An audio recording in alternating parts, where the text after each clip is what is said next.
Well, Coach, to get started, first of all, congratulations on being the newest coach here at the University of Cincinnati. Welcome to the Bearcats family. You've been a very highly regarded assistant coach for a long time now. You were named the top assistant coach in the nation a handful of years ago. What attracted you to this job here in Cincinnati? What made you decide that now is the time and this is the place that you wanted to be a first-time, full-time head coach? It's something that's kind of changed my mindset a few years ago, and my passion kind of shifted. It's not that I wasn't passionate about the things I was doing, defense, leading, guiding, doing those kinds of things, but the passion to build, to create your own culture, to put your leadership style and your leadership thoughts into action in a program and build it yourself from the ground up. I think that's one of the biggest things. Now, Cincinnati happened to be a homegrown state. I'm an Ohio guy. My family are Ohio people. I know this state. I've recruited this state. I think that in my mind it was a vision that was an incredible fit for me to be able to transition not just me but my entire family, but also step right in a recruiting-rich area that I know very well. Passion is a word that you've used a lot. I know in your press conference you said this isn't a job, this is a passion of yours. What makes you so passionate about being a head coach, and what drives you forward now, as you said, that you've decided that you want to build your own culture and build your own program here in Cincinnati? I think the ability to work with 18 to 22-year-olds, it's such a unique time in their life. It's the first time they're walking away from home with the structure that they've had there, some structured and some different structures. The ability to bring educated people from all different walks of life, from every different area of the United States, and bring them together and try to get them to believe in together everyone achieves more, to selflessly sacrifice for one another, because that's what life's all about. The ability to be able to do that is I mean, it's off the charts. It's something that you can't get anyplace else. The euphoria of not just winning, but the euphoria of seeing those kids mature, seeing them come together, seeing them bond together to create that family. It's like nothing you can imagine.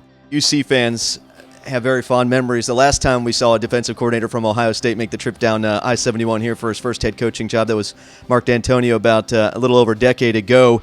He's a coach you've had a chance to work with through the years. You mentioned, a very good friend of yours, but you've also had a chance to work with many other very highly regarded coaches, Hall of Famers throughout your tenure as a coach. How have they all impacted you and the coach that you've become over the years? Uniquely in many different ways. Every single guy that you work for, every single guy that I was around, I gained something from. Every single guy I learned something I probably wouldn't do. The unique thing about it is every single one of those guys that were great at what they did, they were who they were. Every single day.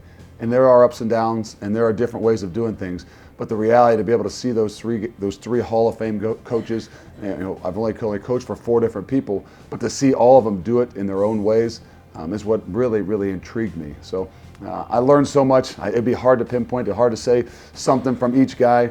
There's a little bit of every single one of them in me, and it's my job now is to put all that together and be who I am. Now looking ahead to what fans can expect from your program, both philosophically and on the field. I guess first, philosophically, what do you expect to kind of put a stamp on this program? What do you want that mindset to be around this program? I think winning is an attitude, and I think we just got to make sure. I try to talk to those guys a little bit of time I had with them today about the ability to control their mind.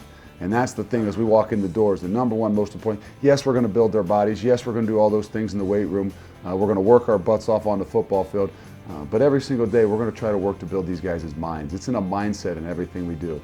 I told them today, I said, your thoughts become your words become your actions become your habits, and your habits will ultimately lead you to your goals and your dreams. But it's got to start in the mind, and you got to be able to do the little things, and you got to be able to control it.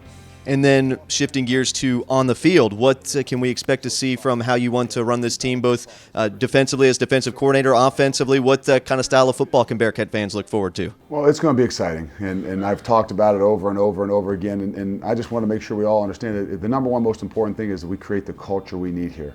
We will have a great system, offensively, defensively. Yes, we'll spread the ball. Yes, we'll run the ball. Yes, we'll have an option for the quarterback. We'll be aggressive on defense. We'll challenge everything. We'll have a objective to be the best tackling football team in the country defensively. But the reality is, we got to get guys to play with passion. The guys to play with energy, and we got to get guys to commit to one another. And that far outrides every systematic scheme thing that we do. We see in the college football world, assistant coaches move up to coordinators, coordinators move up to coaches. That's nothing new, but something that you have that a lot of coordinators in the game right now don't. You actually do have experience as a head coach, as you were an interim coach for a season at Ohio State. What did you learn during that season that you think maybe can help you now that you didn't know at first what you were getting into as a head coach? Well, obviously that was a very unique situation. Nothing like this is today. This is an incredible moment where you're so excited, your family is so excited. You know, you're starting off on a new journey. That one was much different. It was in a tough time. It was in a troubled time. So the emotion is something that's completely different.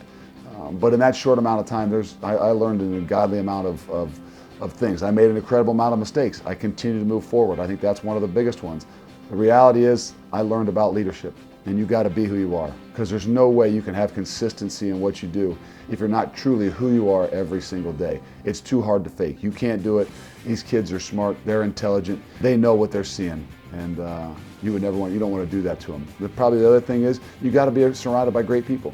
You have to have the ability to delegate. You got to be able to count and trust others, because ultimately you got to have enough passion. You got to have enough energy for those kids to be able to motivate them, be around them every single day. And I got myself wore out trying to do every little thing with all the stuff that was going on, just not knowing how to be able to do some of those things. I learned it's going to vote well for me. You know, you mentioned that recruiting is the lifeblood of a program, and you're an Ohio guy. You've been an Ohio guy through almost every year of your life, and we know what a great state this is for football at all levels. How important is recruiting Ohio going to figure into this team strategy?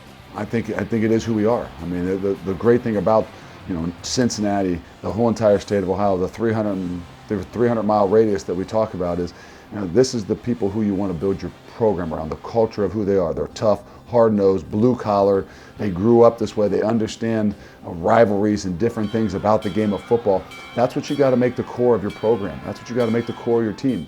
And then obviously you got to go out and get some guys from outside and bring them in and make them become us. And I think that's where we got to make sure that we get back to the roots of doing that, is getting these kids that are from around this area that understand and have been brought up around the passion of how the high school football is played, not just in this state, but Indianapolis, Detroit. I mean, some of those areas that I think that it'll be an incredible boost for our program. Well, Coach, now looking ahead, not to the next season, but really the immediate future, what are the items at the top of the agenda for you as you get this program off and running?